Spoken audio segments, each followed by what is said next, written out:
They say the old manor still stands deep in the woods, its walls blackened by time and its halls haunted by whispers. But no whisper is louder than that of Ambrose Deveraux, the man who tried to play God and paid the price.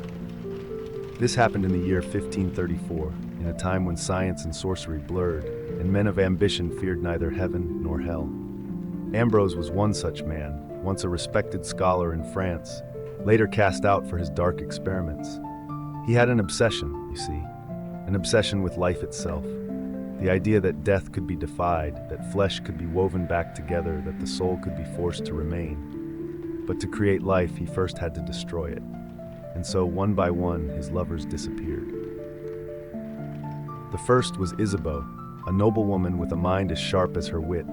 From her, Ambrose took the head, for beauty and intelligence should guide the reborn. The second was Marguerite, a tavern girl with fire in her veins, passion in her heart.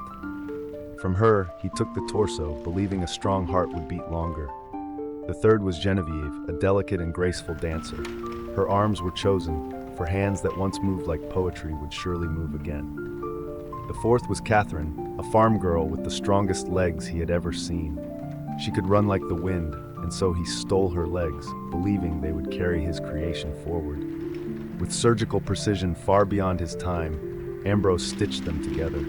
He worked under candlelight in his hidden chamber, the air thick with the stench of herbs and rotting flesh. He wove the veins, bound the tendons, and sewed the skin until no seam could be seen. And then came the final step.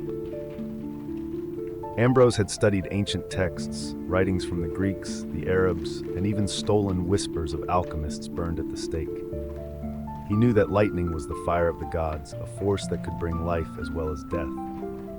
So on the stormiest night of the year, he dragged his creation to the highest tower of his estate.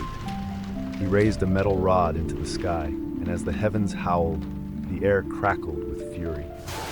Lightning struck, a blinding flash, a roar that shook the ground itself. Sparks danced across the stitched flesh, fingers twitched, a shudder ran through the body. Then, the eyes opened. For 20 minutes, the thing lived. It breathed in ragged gasps, its new heart struggling to beat in its stolen chest. Its fingers twitched, legs shuddered, mouth gasped. And in those 20 minutes, Ambrose felt like a god. But something was wrong. The creature was not human.